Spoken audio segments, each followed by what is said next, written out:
The thought of cruising around the world alone hasn't ever really appealed to me. I like being around people, and more than that, I love being around Katie. Sharing all these moments together and working as a team to get through them makes it all worth it. It has built a bond that in some ways is indescribable. People often ask us how we live together happily in such a small space. Truth is, we sometimes don't. Relationships are hard work, living on a boat is hard work, and sometimes the two at the same time can be downright overwhelming. But every day we choose to work at them both, and the small living space prevents us from building walls between each other. This lifestyle forces us to openly communicate our emotions, wants, and needs, because if we aren't on the same page, or at least in the same chapter, our lives could be at stake. That being said, living this lifestyle together in this small space can easily blur the lines of individualism, of self. Katie and I have learned that it is important to continue nurturing our own independence, our own interests, and believe it or not, some of what we are interested in has nothing to do with sailing. We both love our yoga practice, but doing absolutely everything together is a part of those blurred lines.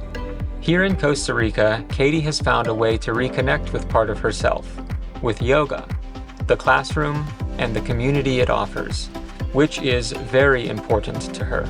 She is taking some time away from the camera at Nereus Retreats, but more on that later. I will be taking you along with me as we look into what that space is like and introduce you to the amazing people who own and run it. In supporting her own adventure, I'll be holding down the fort here on the boat, and it happens to lend itself to something I've wanted to experience for a while, what it takes to handle the boat all by myself. While she settles in there, the focus of the next 2 episodes is a look at what it is like to handle this boat and lifestyle alone. I will be backing Boundless off the dock, living at anchor, tackling projects, and sailing solo for the first time in my life. If that sounds good to you, hit that subscribe and welcome to Sailing Seawind.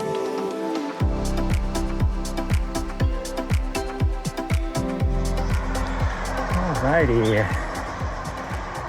Well, today I'm going to get some fruits and vegetables, some groceries, and then I'm getting off the dock. Haven't talked to you guys in a little while. Actually, for the last week and a half, Katie and I, well, unbeknownst to you, because of the movie magic of just picking up with the next thing we'd like to film, we've been offline, or off camera, I should say, for about a week and a half now. We found ourselves when we first came to Golfito after our check-in process. Katie, she started researching and stumbled upon this yoga retreat center. And so one thing led to another, and well, I spent the last week with her in a yoga retreat. So it was wonderful. I didn't film any of it. It was just kind of like a thing for her and I. Katie is still at the yoga retreat center because she is taking a 50-hour yin yoga class, well, training. But enough on that. She can tell you all about that if she wants when she gets back. So I am a bachelor for a week. So first things first is some groceries, and then I'm getting off the dock because, well, the dock costs money. The yoga retreat place costs money. So we gotta nip one of the costs out of the picture. I'm just walking into town, and then I'm going to back the boat off the dock for the first time ever by myself. Actually, this will be the first time ever in my life taking a boat off a dock by myself with no one else on the boat.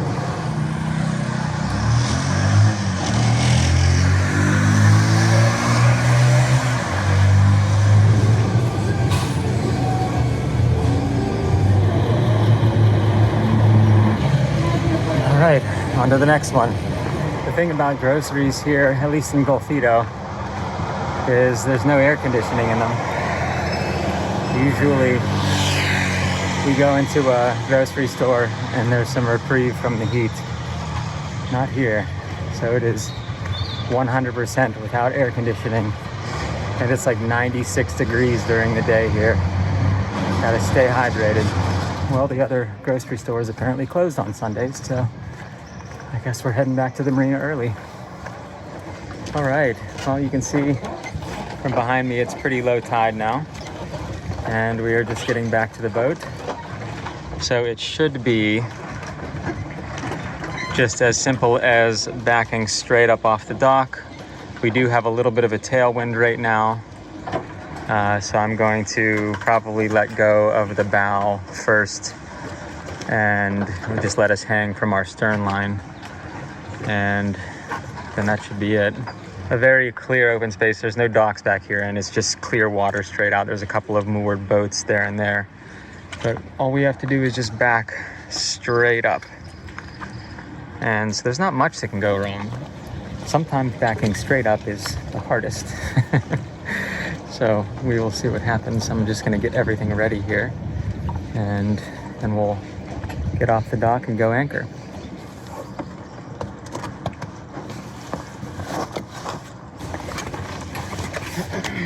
This thing still wants to cloud up really easily. I gotta figure out what to do with this thing.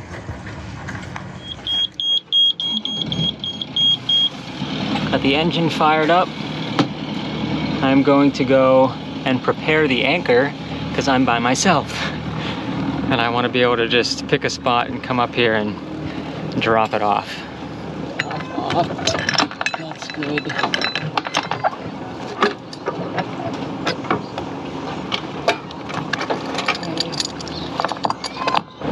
All right, that is good. Okay, we're rolling. Got the GoPro with a bite thing. Let's go take some lines off.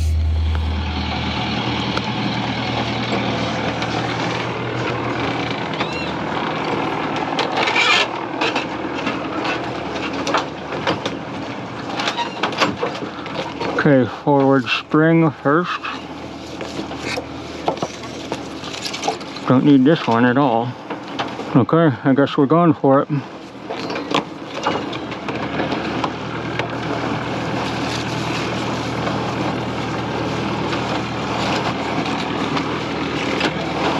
All right, Boundless, you stay here. Get off the dock a little bit. It's slack tide, so that's good.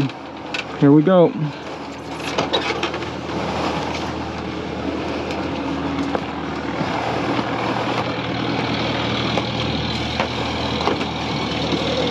Center wheel. Great.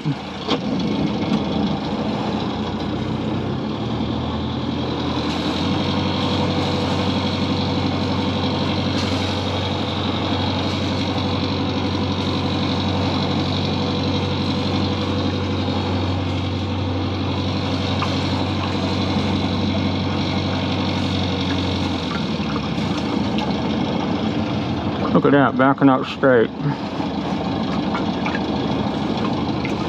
Amazing. Here's some port rudder. Bring the bow over to starboard. Neutral. Forward. And that's how you pivot a boat, just like that.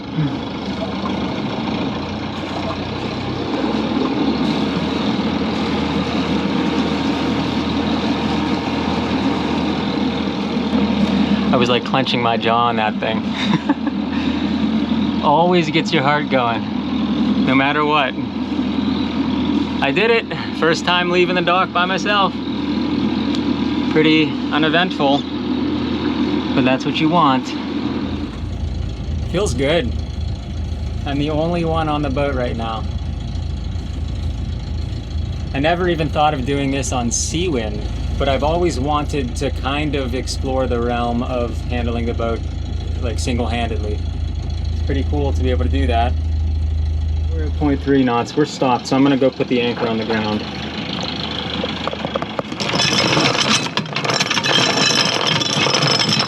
And now I'm gonna bump it into reverse.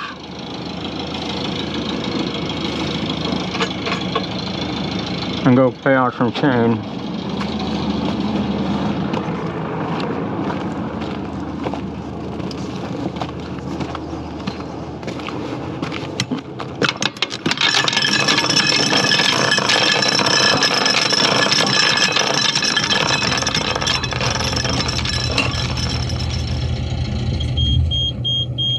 All right, we're anchored. There we go. All the cameras are overheating, probably including the Sony, so I'm gonna shut this thing off. Whew, it is hot. I wish there was a breeze out here. So that's where we were. That's where I dropped the anchor because that's the point of the V, and then I just click the marker, and then I go like this, and I change the name. And what's the date? It's the, hey Siri, what's the date? 3.17.24. Enter, save. There we go. So that's our anchor spot.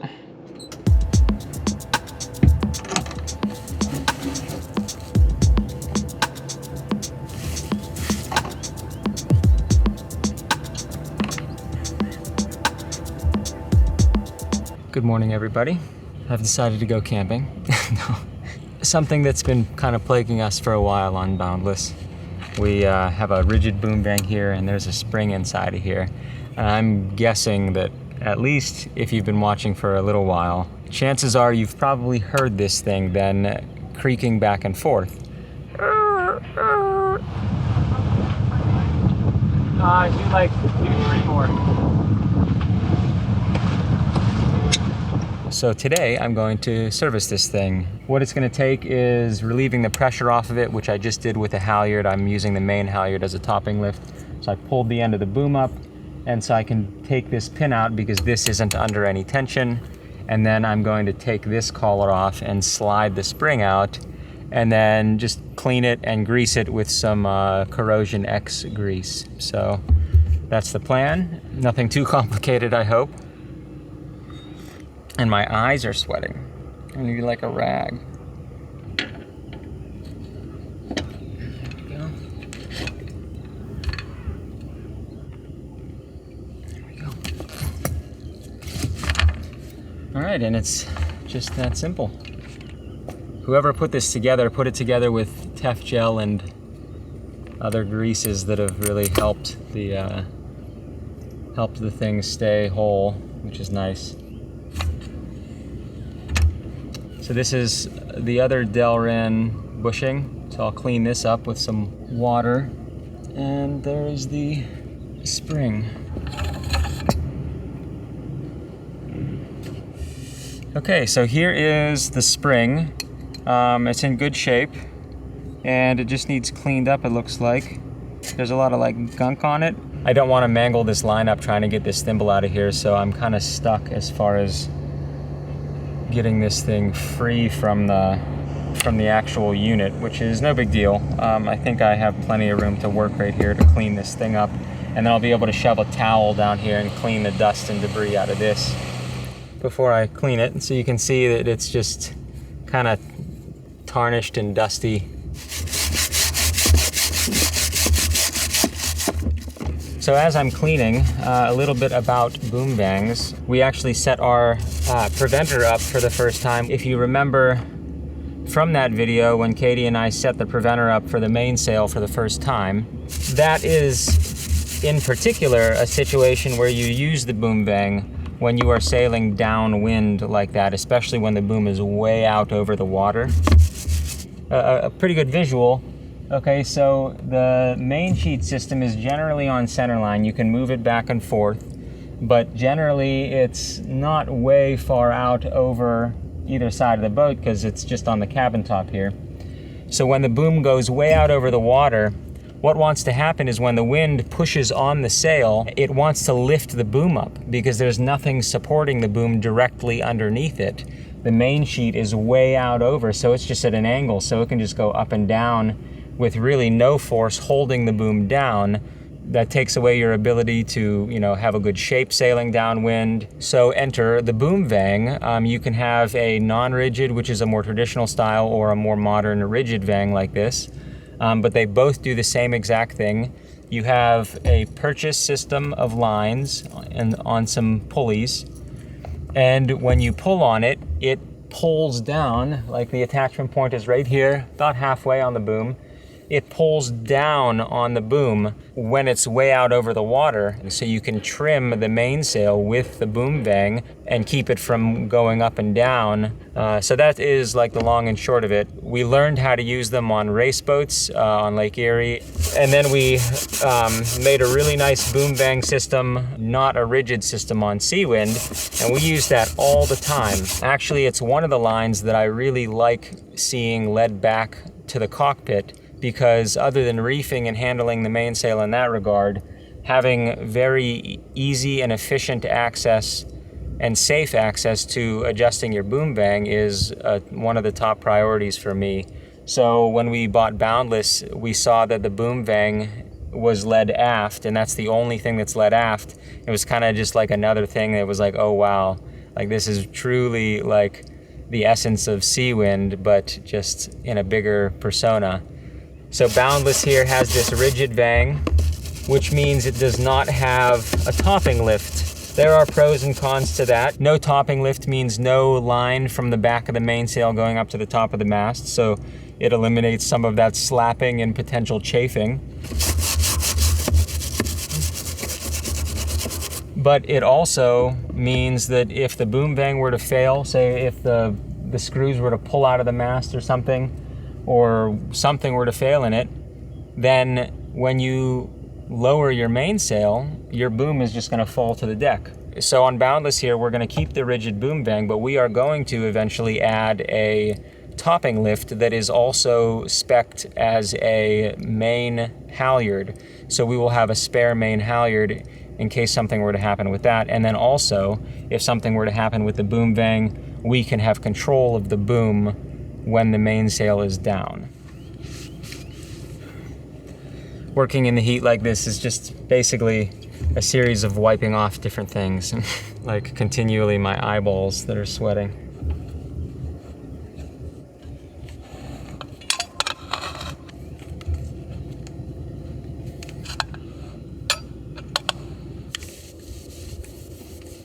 Corrosion X, one of the best greases in the world, in my opinion. I have a brush that I dedicated solely to greasing things. So, yeah.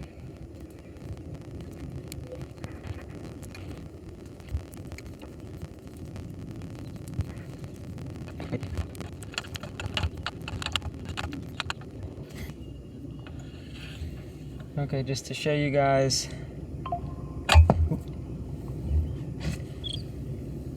There we go. Nice and greased up. Ready for another, I don't know how many years this thing is. There we go.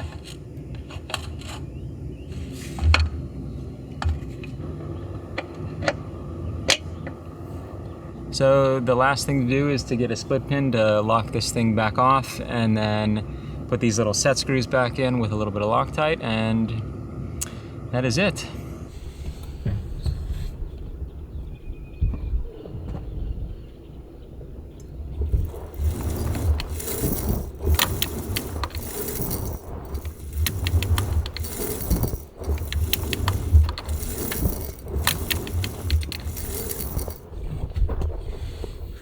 All right, no squeaking.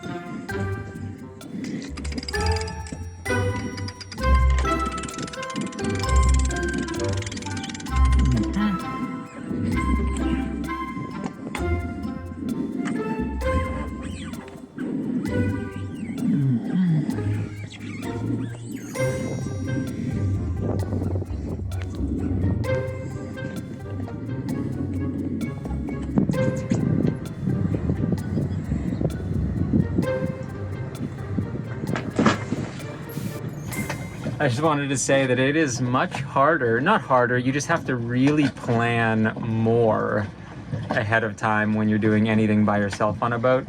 You know, when I got off the dock the other day, it was very much like, okay, where am I going to be at what point? What am I going to be doing? And how am I going to keep everything under control by myself?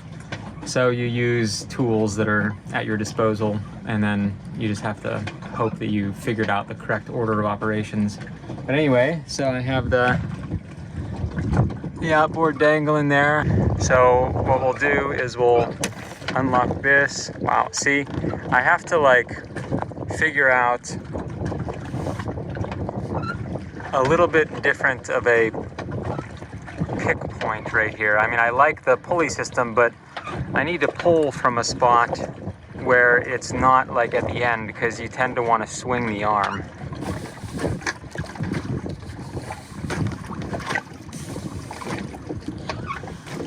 So I gotta use my foot, push it out. There we go. Okay.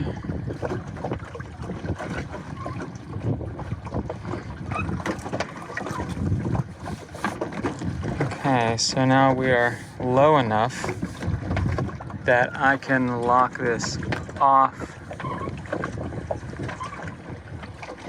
And I'll get in the dinghy and figure out the rest. Looks like we might get some rain, so I think I'm gonna wait a little while.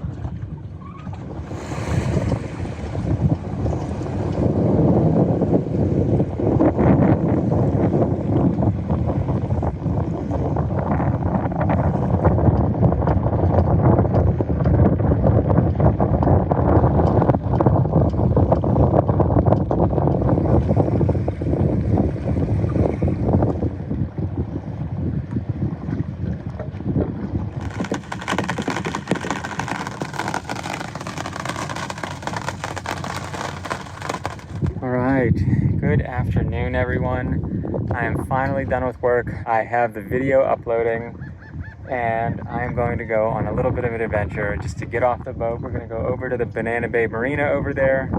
There are a few clouds in the sky, but not as menacing as yesterday, so I think I'm going to be able to go ashore without too much trouble.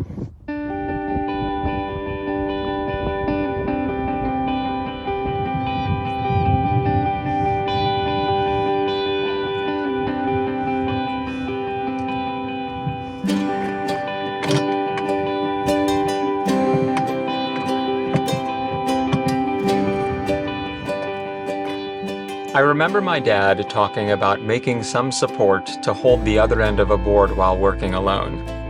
It's rewarding figuring out how to do something by myself that is usually very easy with two people. As I said before, living and traveling by sailboat alone is not something appealing to me. I cherish sharing the highs and lows with Katie, and continuing to learn more about each other individually and together.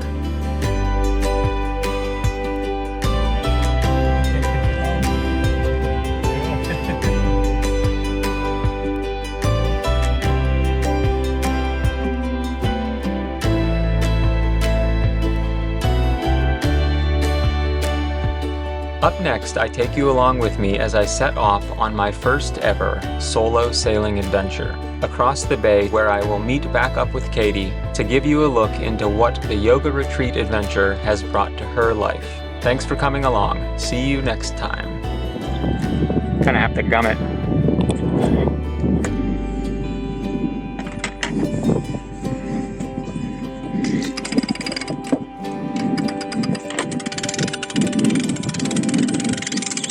Mm-hmm.